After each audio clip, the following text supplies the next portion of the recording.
Paradox Live, the animation, a music anime about sci-fi hip-hop. Oh, sounds fun. That's actually pretty good, the cliffhangers especially something. I'll add it to my watch list so I won't forget. While I'm at it, I'll check out the Mixed Media Project. It has its own YouTube channel and everything. Maybe I'll re-listen to Bass Bang. Let's see. Oh? Trust Nobody. That's a bit much. Then again, based on Cosmos' introduction episode 1, it seems to add up. Okay, I'll play it. Trust nobody, trust nobody, trust nobody. Oh yeah. Okay, now I'm hooked. Okay, to clarify, this isn't the big video I've been working on for the past year. That's still in the works. Let's just say I got over-ambitious with the art direction on that one, but I've recently finished Paradox Live the animation, and after thinking about it for far too long and looking at the drama CDs, fan-translated short stories, and a lot of fan fiction from AO3, I want to share my thoughts about the show, and since I already terrorist my loved ones about it enough, I needed to let out my ramblings somewhere else, so you'll have to do.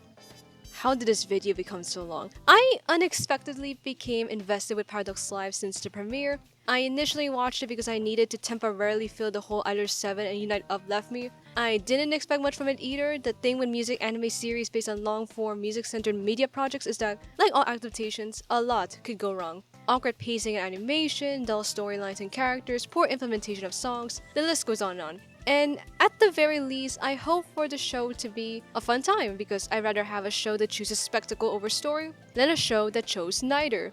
I'm looking at you, Aichu.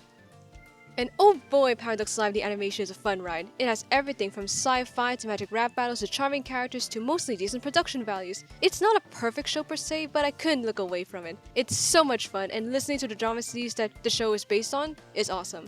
And yeah, quick warning before we start, this video is riddled with spoilers on Paradox Live the animation and the project in general. It's also going to be my most unhinged, maybe my most unorganized episode, which is why it's a rambling video. I usually try to keep my writing as organized as possible, but I just couldn't help myself on this one.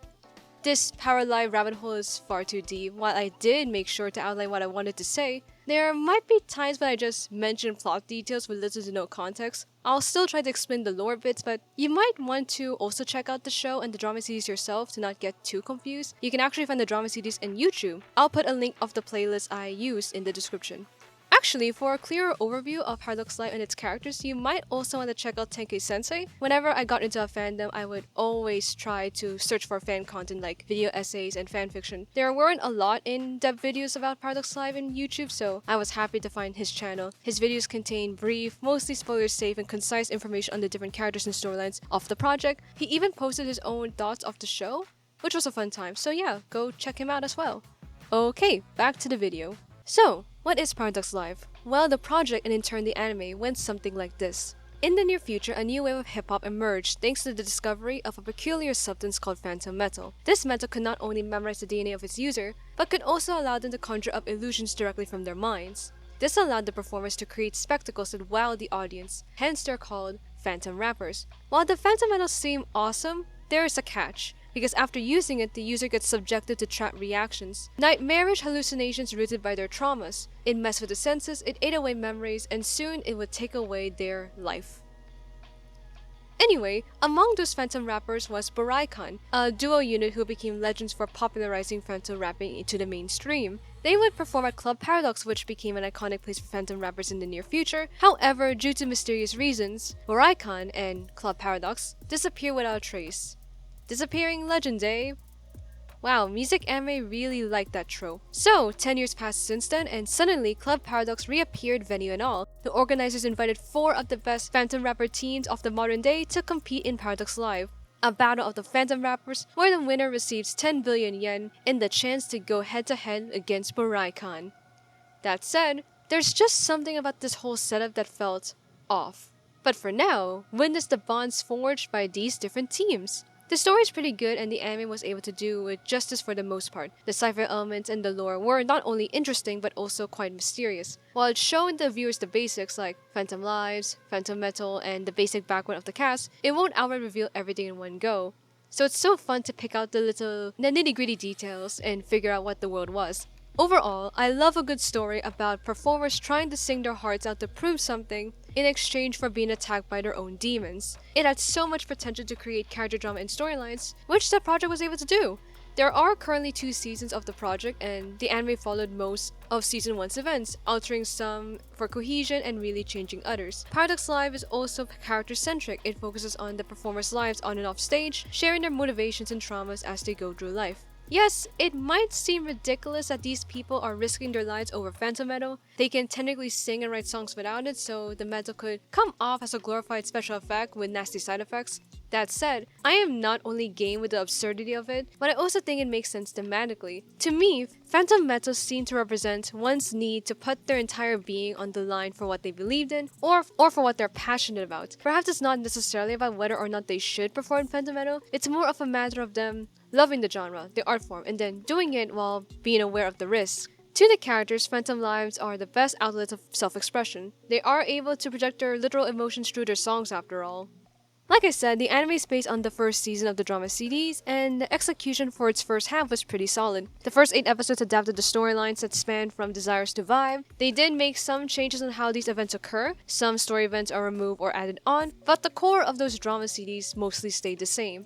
I also love how each episode was able to build off from each other, subtle foreshadowing and references, engaging plot lines. While each episode is mostly slice of life, they all feel connected. At least the first 8 episodes felt more connected, but more on that later. Of course, the main appeal of Paradox Live is its cast. There are 14 characters in the show, who are split between 4 different groups. Each group has a unique hip-hop style, as well as gone through similar yet distinct circumstances. What's also cool is that all the characters knew each other to some extent before the tournament, which gave the series a community feel. That these characters had lives and relationships outside of Paradox Live. Sure, they all want to win, but at the end of the day, they're just people who shared a love for hip-hop. When I first heard about the show, I was initially nervous with how the show will portray them. This was a huge cast, and the anime only has 12 episodes to not only flesh them out, but to also make them memorable. It's very tight, and it's very clear that certain characters will have more screen time than others. Of course, the drama series also had some groups getting more screen time than others, but it had the runtime to still make it work. That said, to the show's credit, it's able to make everyone memorable. Within the first 8 episodes, I got to know everyone's quirks, relationships, inside and outside their teams, and some of the traumas that got them to this point. This is a character-centered anime where the music takes a back seat to make way for the characters, and while it had its own setbacks, it's mostly well done. Okay, now on to the team roster. First off, we have Bae, which consists of Alan, Ann, and Hajun. They are an international group known for their trendy beats that center on identity and self-expression. Offstage, they're university students from an international school who live in the same apartment. While they're well off financially, they're not so much emotionally, as they were raised by toxic parents who refuse to accept them for who they are, from their passions to their circumstances to their identities. Found family is a prominent theme in Paradox Live, and Bae expresses that through finding solace in each other. Their goal in Paradox Live is to win and prove themselves through their music. Right off the bat, they take the status of main group of the series, from their vibes to their presentation. They're the first ones to perform in the show, and they appear at the start and end of the OP. Their character arcs were also intertwined and foreshadowed in several episodes, and they played a crucial role in the season finale. Actually, now that I think about it, I think Bae was the only group who showed explicit interest in the chance to battle Boraikon. Everyone else seemed more interested in the money for various reasons, but Bae saw Boraikon as the main prize. Following Shonen logic, I wonder if that's another cue for Bae being the poster group of the franchise. Anyway, I like Bae overall. I like their songs and vibes. I would love to talk more about each character, especially all the other characters in the series in depth, but I don't want this video to be longer than it needs to be, so I had to settle with 1 to 2 liners moving forward. They won't be able to fully capture the depth of these characters, but I hope they give you a good gist of them. So yeah, I love Alan's passion and energy, especially when it comes to hip-hop, Hajun's princely yet sadistic nature, with a bit of a kind-hearted side, and Anne's sense of style. Their chemistry as a team is solid. I love their Breakfast Club moment in episode 4, Pride, where they spill their hearts out to each other. Random note, I noticed that everyone in Bae drinks black coffee on what seems like a daily basis. As someone who always adds sugar and milk on mine, I'm impressed by how they're able to stand the bitterness. Then again, considering how Alan looked like the type who would go all-nighter for a song, I think he needs it, yeah. Next, we have the Cat's Whiskers and its members Simon, Yohei, Shiki, and Ryu. They're known for their jazzy pieces. Their raps uniquely composed of jazz music and poetic lyrics. Offstage, they work and own Bar 74, with Simon also working as a professor in the university the main members are at. See? There's a connection already. TCW is a tight-knit group founded by loss. Each one has lost someone precious to them, and now they have each other. Simon in particular was commented to have a tendency to pick up strays. In fact, that's how everyone's in one place in the first place. Speaking of place, they're in Paradox Live to save their bar by winning the prize money. Apparently, the real estate company demanded a hefty sum for it, and with no way to get all the money under normal circumstances, this is their best shot. It's interesting to note though that the anime left out the second reason to why TCW wants to join, which was for Simon and Yohei to receive emotional closure. They were initially a Phantom Live duo years back, but they disbanded after Tsubaki, Simon's wife and Yohei's friend, passed away. Fun fact, Tsubaki was the bar's first owner, which upped the stakes for these characters to why they want to keep it. I guess that was cut out from the show because Tsubaki herself was mostly written out, but anyway. Like Bae, TCW is solid. We have Simon's grace and fatherly nature, Yohei's rough yet motherly side, Shiki's kind heart and low self-esteem, and Ryu's chaos, which is hilarious and just at the borderline between fun and unbearable. They don't get as much screen time in the show, but it still finds a way to give the newcomers a good first impression of them, nonetheless. Our third group is Cosmos, who comprises of Kanata and Naita. They're twins, known for their downer music that touches on their hardships that they've been through growing up. Offstage, they live in the slums trying to survive by winning prize money from different rap competitions. Kanata in particular also doing sketchy jobs for Iori to earn extra without telling Naita. Due to their circumstances, they don't trust anyone but themselves. Codependency is the name of the game. If one goes missing, it's the end of the world for them. It's important to note that while Cosmos is a duo, the anime, and in extension the first half of the project, tends to focus on Kanata whenever Cosmos is involved. Kanata will be the one who needs to learn or admit something, while Naita is his emotional anchor, calling him out when he does something wrong or encouraging him to expand his outlook. Cosmos' goal in Paradox Live is straightforward. Aside from getting back at the people who look down on them, they also needed the money to escape their circumstances, with Kanata planning to use the money to send Naita to a good hospital to heal his illness. Right next to Bae, Cosmos' story is also heavily focused on in the anime. In fact, it contains one of the major mysteries of Season 1, particularly with the nature of a certain character. Of all of the groups, Cosmos is my favorite. I don't know how it happened. I thought I would be a Bae fan since I like their dynamic, but after listening to Cosmos' music too many times, as well as getting to know their story, I realized where my loyalties lie. I especially love their character designs. Everyone in the project looked great, but I definitely love the juxtaposition between Cosmos' soft doll-like features and sharp attitudes. And it also gives them this ethereal vibe that says that they can disappear at any moment, but that's just an aesthetic choice.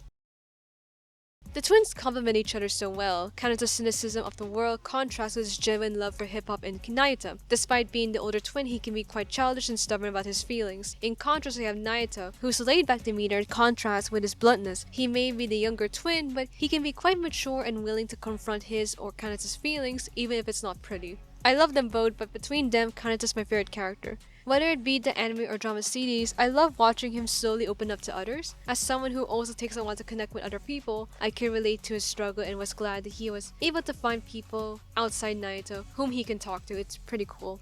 Now there's the matter of Kanata's characterization in the anime. I don't look at online forums as much as I used to, but apparently not everyone was into his portrayal in the anime compared to the drama CDs. And yes, his portrayal was quite different. Drama CD Kanata is definitely more aggressive than anime Kanata. He's not eager to pick fights per se, but if someone annoys him or hurts Naita, he will verbally and or physically give that person a beating. He's also a lot more stubborn when it came to his feelings. In contrast, anime Kanata's toned down, he's quieter, he still has an edge, but the show emphasizes introversion a lot more than his temper. He's also a bit less stubborn. To give you some context, in both versions, Kanata stole Alan's phantom metal because deep down he lost confidence in himself and his ability to take Cosmos to the top, especially since he needed the prize money for Naita. When Alan confronted him, anime Kanata at least heard him out. Drama CD Kanata made Alan chase him through the alleyways before getting cornered. It's night and day. I think the show chose to alter his portrayal due to pacing. There are only 12 episodes in the show and Kanata's not always present or the focus. There's not enough time to give him an arc without coming off as jarring, so it's easier to tone him down a bit to better portray his character development in a short period of time. I guess it's also to make him more palatable. Kanata's my favorite character, but even then I know that it's not easy to like someone who initially came off as kind of an antisocial hip-hop gatekeeper with extreme trust issues and codependent tendencies. Yeah, anyway, to me, Kanata's still Kanata, it's just a matter of his portrayal. The anime just decided to emphasize on a different side of him that exists, and I think anime Kanata is just as valid as his drama CD counterpart.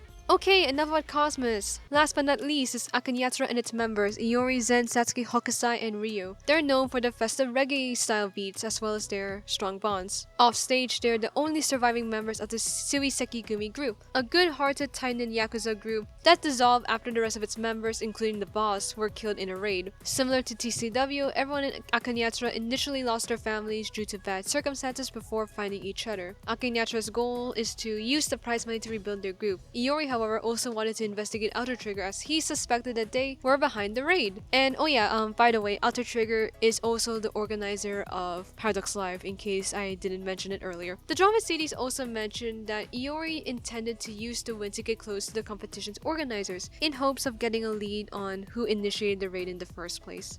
Like Cat Whiskers, Akanyatra didn't have much screen time in the show, but they're still solid nonetheless. Iori's the most well-informed and sketchy person in the series. He knows a bit more than he lets on and follows a don't always tell policy. In fact, he seems to know something about Kanata that not even Kanata himself knows. Zen's also a great foil for Iori, honest, passionate, and the mom of the group. Then we have the Akanyatra kids. Hokusai's quiet and wholesome, Satsuki's passion and desire to do good should be applauded, and Ryo's sassy at times. Spoiled attitude is fun to watch. I love his brotherly fights with Satsuki. So yeah, the characters are great, they are likable, interesting, and surprisingly had a lot of depth to them. I've seen those types of shows suffer from flat character ensembles due to pacing, but even though the show wasn't able to capture everything, it was at least able to capture their good side. In fact, if they weren't this solid, the show's problems would have been a lot worse. Remember when I said that the first 8 episodes were well executed, but then there are 12 episodes in total, so what happened to the final 4? Well, my friend, the show suffers from a common music anime adaptation based on a project problem.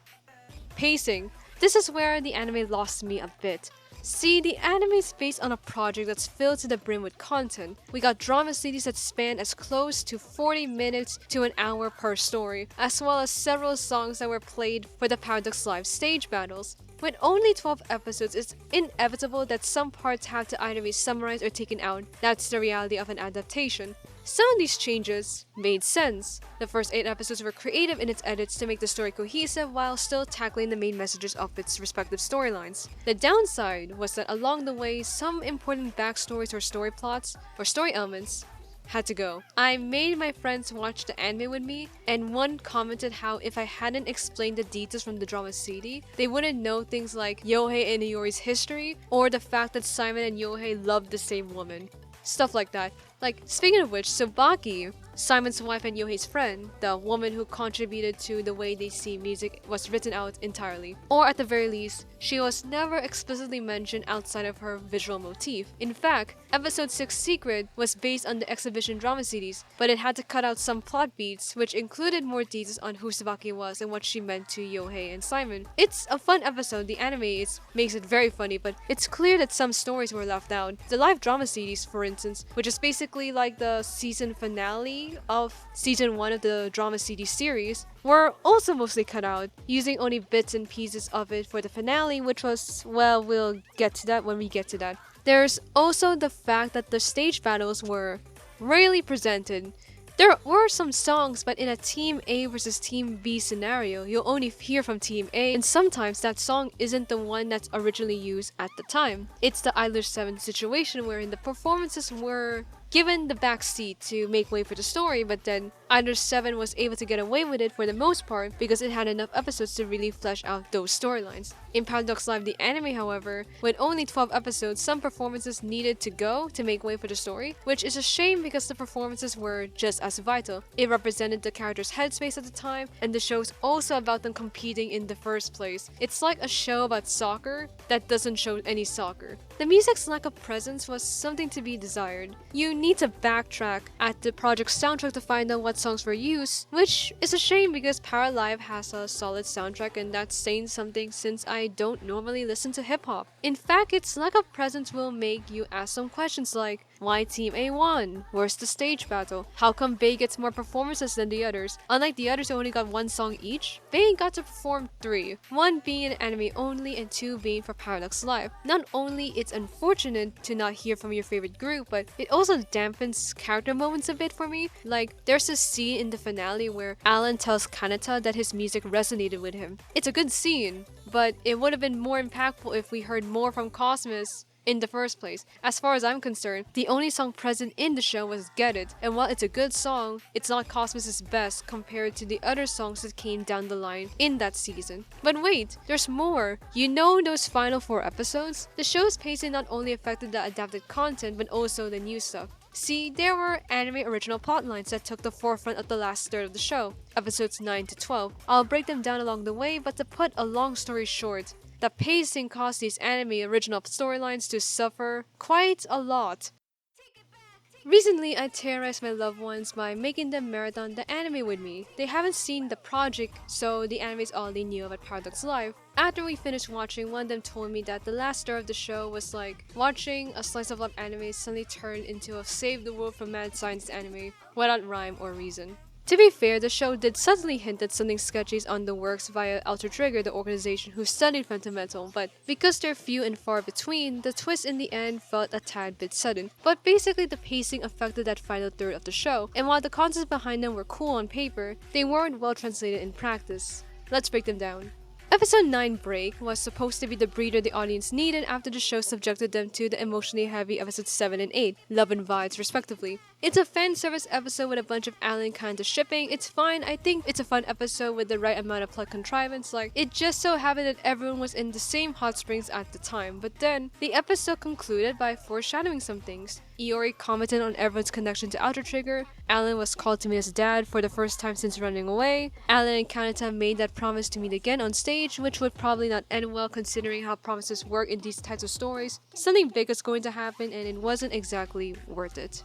This leads nicely to episode 10 Lost, and I'm just as lost as the title. It's my least favorite episode. Alan was forced to meet his father, who told him that not only he's wasting his time, but his music kills people. This led to Alan spiraling to despair, which made him temporarily lose his ability to summon illusions. This was a good story idea for a couple of reasons. The characters rarely talked or thought about the implications of using something as dangerous as Phantom Metal for long periods of time. Sure, they're aware of the dangers, Haja and Naito nearly died because of it, but no one really showed conflict in whether they should actually be using it. To me, Lost seemed to be written to call out on that, forcing Alan to really confront the dark nature of his profession in the face. It also gave Alan a character arc. He's normally a flat character, not in a bad sense, just in a literary sense. His ideals were rarely challenged, and other than learning more about his friends, he's almost the same character from beginning to end. In fact, it could be argued that Hajun's the round character in Bae, as he changed from a closed-off person who feared of being thrown away to someone who's a bit more open to his friends. Additionally, Alan's the only one in Bae who hasn't gone through a major character arc or storyline in the drama series, so Lost could have been a great way to explore his character.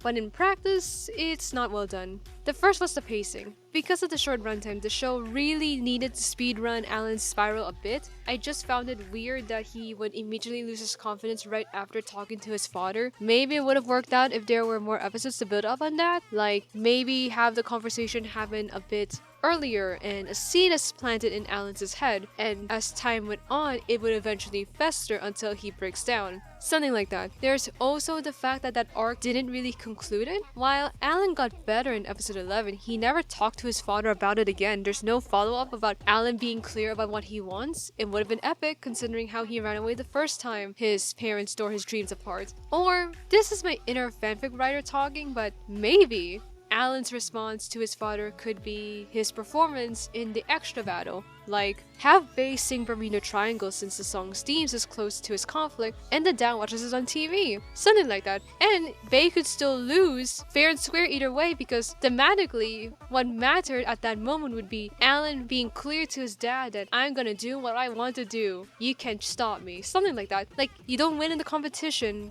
but you win in the personal battle between you and your demons. Stuff like that.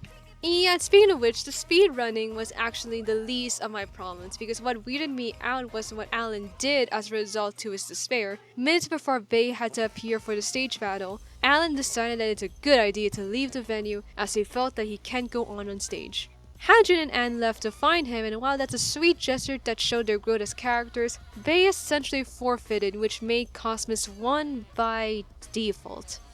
Yeah, this felt wrong for so many reasons. The extra battle had so much potential, it never happened in the drama series, and considering Bay and Cosmos' rivalry since Desire, plus the promise Alan made to Kanata on episode 9, it would have been awesome. But despite hyping everyone about it since episode 7, there's no payoff because it never happened. The fact that Cosmos won by default was also very frustrating, considering that in the actual project they earned that win by having the most points. It not only discredited Kanata's efforts, I say Kanata in this case for reasons I'll get back to later, but it also compromises Alan's character. Alan was the sort of person who would do what he loves no matter the hurdle. In the drama series, when Kanata stole his metal and desire, Alan still considered performing without it anyway. There was also that scene in the live drama. In there, Kanata lost his will to sing and the ability to conjure illusions after remembering his brother's death. He considered quitting, but then Alan tried to talk him out of it. He told him that he should still sing, with or without illusions, out of the respect of those who lost to him. But then, in the anime, we have Alan, who couldn't conjure an illusion, and so he ran away, insulting those who lost to him.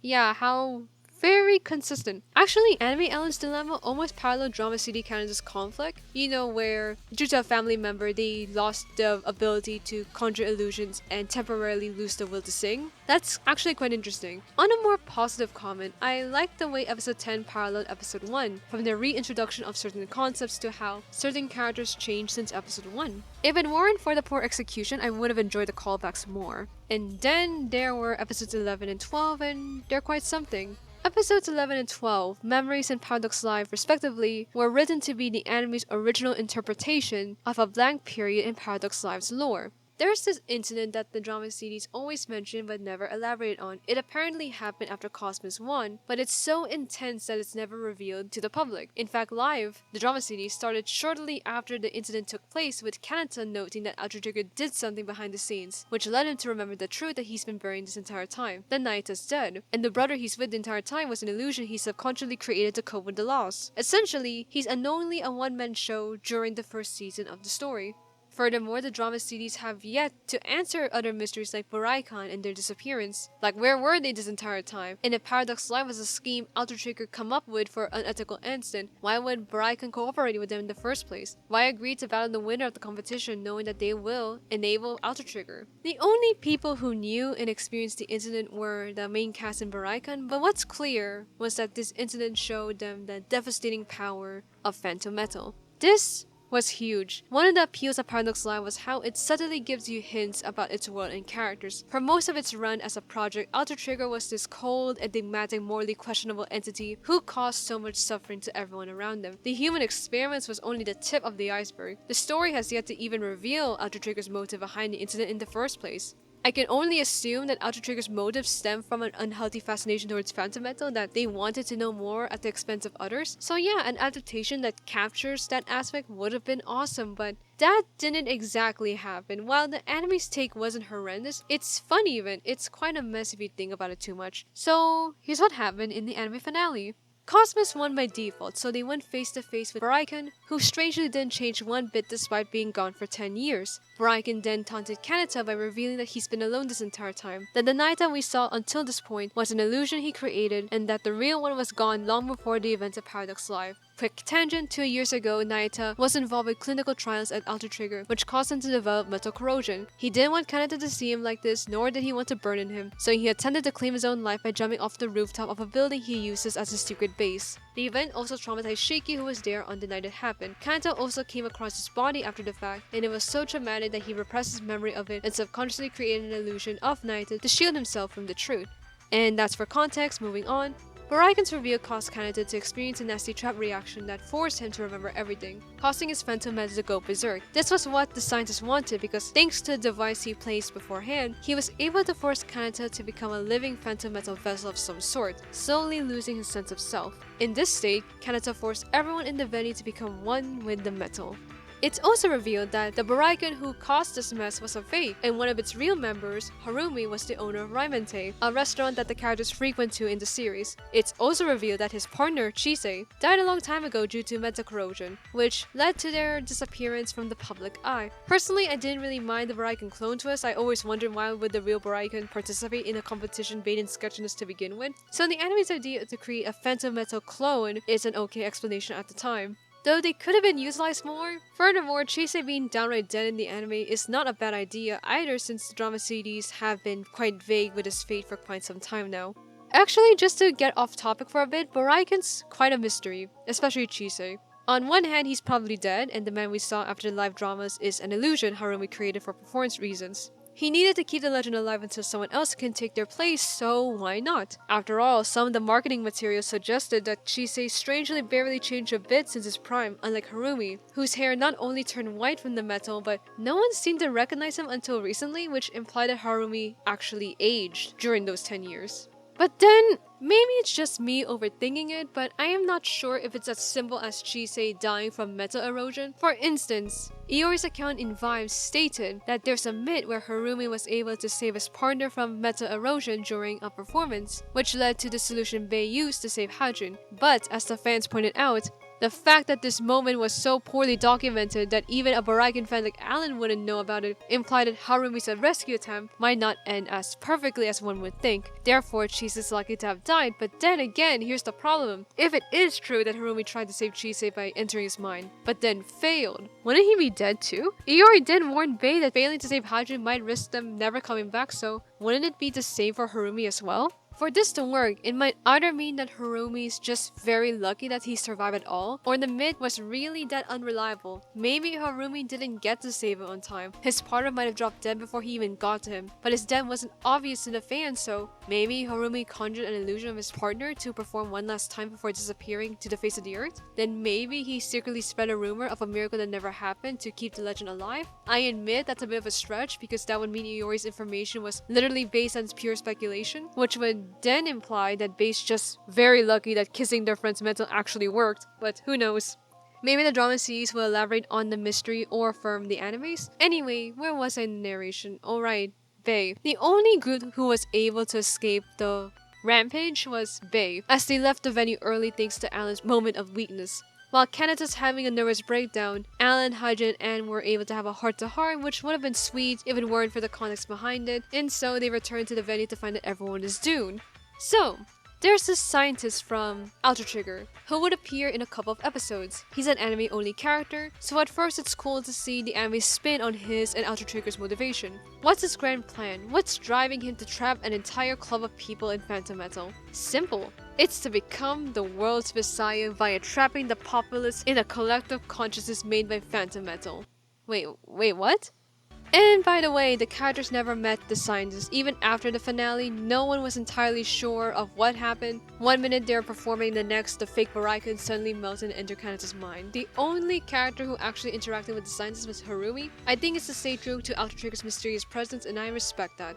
As soon as Bei got the gist of the situation, Alan tried to reach out to Kanata, pleading him to remember his music. Kanata's a radioactive Phantom Metal at this point, so it's probably not a good idea for Alan to do the same thing he did with Hajin in episode 8, I guess. In the process, Alan started rapping alongside his team, and it turned out it's actually affecting Kanata somehow. Magic Kyun for the win. Harumi then broadcasted a beat across the venue. He has beaten up the scientist at that point, though it's unclear if he killed the guy. Anyway, everyone joined in the friendship rap, which resulted with Alan summoning his Phoenix illusion to exorcise Kanata from his erosion. Everyone was saved thanks to the power of music and friendship. In the process, Club Paradox suddenly vanished into thin air. It's apparently made of Phantom Metal, which I guess explained how it suddenly appeared in the first place. Also, it might have explained how everyone got eroded. By using the venue, they used the metal, and with the scientist's plan, they got affected almost immediately.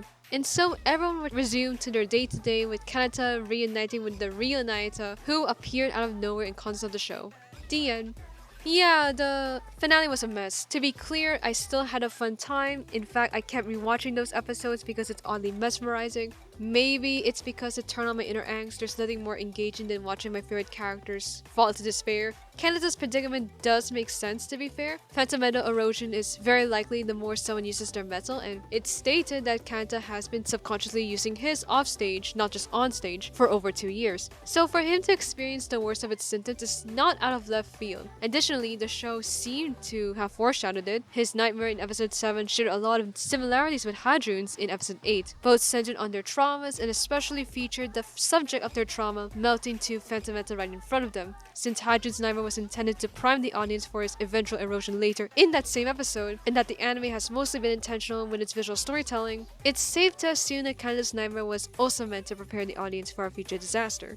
Speaking of which, Kanata's situation as well as the solution to it reminded me a lot of the conclusion of Magic-Kyun Renaissance. It's a great otome music anime, I really recommend it. In the show, the protagonist, Kohana, was trapped in a magic slumber after being overwhelmed by her magic art. Basically her special talent, but it's expressed through sparkles, and it's added on with her fear of not being good enough. She's then trapped in a psyche of thorns, and she was saved thanks to her guy friend slash harem, resonating with her heart through their talents. Though it's mostly presented to their singing since it's a musical. It's a fun time, but the difference is that Magic-Kyun had a better pacing and a tone that justified the scenario. Paradox Live isn't so lucky. The concepts weren't bad in themselves, but the limited amount of episodes and time made them feel rushed or half-finished. Like the villain, for example. The nameless scientist's motivation is so cartoony compared to the show's eternal logic that I can't take him seriously. He's not as fleshed out as the rest of the cast, so his actions felt nonsensical. Why did he want to trap everyone in a phantom metal triggered collective consciousness? To become Messiah? He did say it's to free everyone from their irrationality and suffering, which might have been interesting if it were better explored. Maybe if the show expounded on the scientist's worldview, clarified his history with Baraikan, or made his motive more straightforward yet clearly unethical, then this scenario might have been salvageable. Actually, was he even a higher up in Ultra Trigger? Because if he's not, then I can't believe the company would allow him to do something that would clearly lead to a scandal. Ultra Trigger is well known for their phantom metal research, and it's likely that people will discover that they also funded Club Paradox and the competition. By the time the cops spot the metal-eroded victims, it will quickly trace back to them. Ultra Trigger's unethical, not stupid. Scandals, even without the murder, can destroy businesses. How can they fund their questionable experiments if they let themselves get caught doing something so clearly messed up? Also, what would this experiment accomplish? Based on what happened, if he succeeded and everyone would just sleep until their bodies rot, what did Ultra Trigger hope to gain if all of their future and current clients become one with the metal? Unless the show's insinuating that Ultra Trigger and its members have this cult-like messiah mindset that drove them to do this, then I can't believe that Ultra Trigger would approve of doing something so questionable and out in the open. Next, the friendship rap. It seems ridiculous and I initially disagreed with its existence, but after letting it simmer in my mind for a bit, I'm okay with it, sort of. It's a fun time and it somewhat made sense in context of what the anime presented. The main issue with it seemed to be its execution. The friendship rap hinged on the idea that Kanata was able to, at the very least, take the first step of recovery thanks to the bonds he forged with the others, which was expressed through the first and last verses. However, because of the show's pacing, I can't really buy it. Think about it, Kanata, even in the anime, tends to be closed off. He trusted no one but Nayata, and even after learning how to be a bit more willing to be with other people, he will always choose Nayata without a second thought. Even after getting to know characters like Alan, Satsuki, Rei, and Hokusai in their respective episodes, Kanata didn't hang out with them or talk to them beyond those episodes, or at least from what I can tell. He's always with Nayata, or Illusion Nayata in this case. Essentially, he didn't seem close to the rest of the cast. So, let's just think about what happened to him in the finale. His repressed memories have been unleashed, and he realized that Nayata, his reason for living and the only person he trusted, died a long time ago. And then, he spent that time living and singing with an illusion of his own making. Cosmos isn't really Cosmos, everything was a lie. That's a lot to take in, and will definitely take a lot more time to recover from. With that being said, I don't think singing in the circle Kumbaya style about friendship and scars will be enough to save him out of his personal hell, especially when it's sung by people he's not necessarily close to. Those are my 2 cents on that. In the friendship rap's defense, however, there's merit to it. The song was well sung and the idea made some sense. Paradox Live establishes that music has a way of connecting to people, and some philosophers said that music as an art form has the power to resonate with people because it was the closest to represent the will, the human will, or a person's drive to achieve their goals despite hardship. As Kanata lost his will to live, it made sense for the characters to reignite it with music. Maybe that's why the scientists failed, because they attempted to use music to snuff out the will, which is the antithesis of what music is. Maybe that's why Harumi's mad at him. Music was supposed to temporarily relieve someone from their suffering to help them keep going. It's never meant to make someone permanently lose themselves.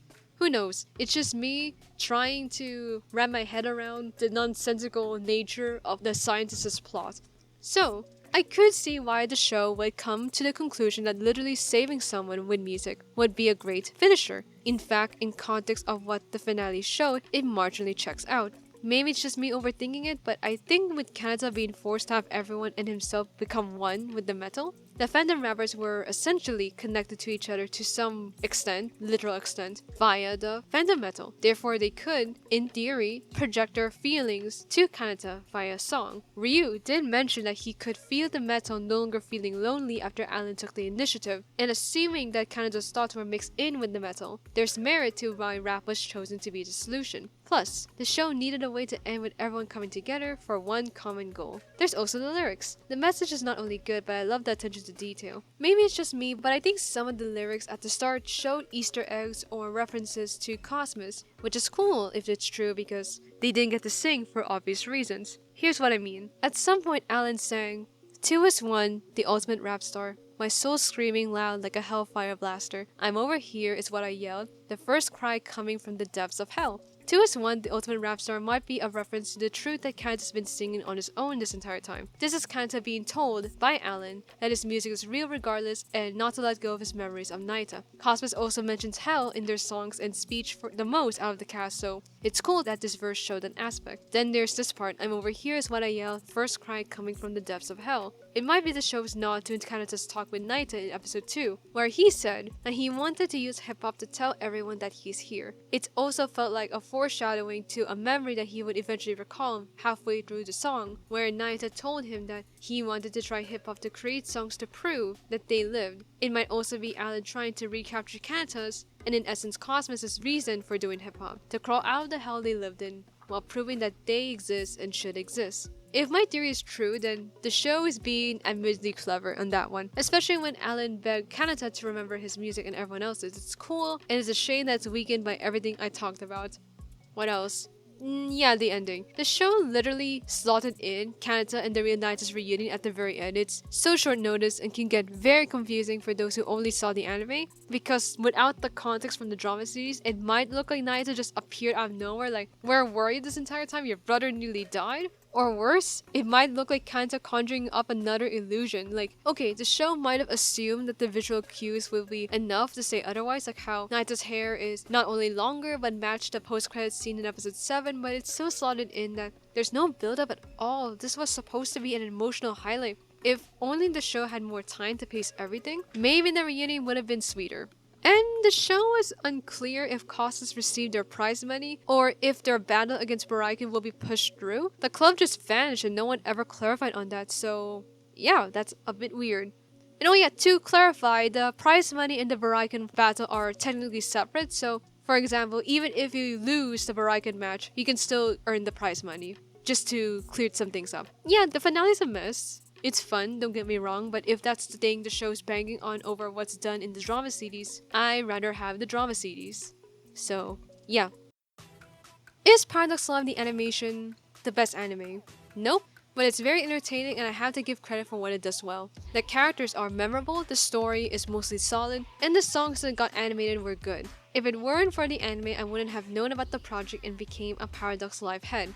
Idler 7 may have a more sound story, but it has never gotten me to the rabbit hole the same way Paradox Live has. I started collecting whatever merchandise I could recently find, mining for clips of Paradox Live stage play and dope concerts, and other more content, reading tons of fan fiction. I even started remixing some of their songs for my own enjoyment. It just keeps going. They even have a collaboration with Sanrio. It's a shame I couldn't really buy anything because of overseas stuff, but still, it's cool. They collaborate with Sanrio. So yeah, regardless of its weirdness, I still recommend the show 100%. Just think of it as a fun, slightly unhinged AU, and make sure to listen to the drama series for the actual story. And yeah, that's all for now. Thanks for watching me ramble about Paradox Live. I'm Happy Pinecone, and see you next time.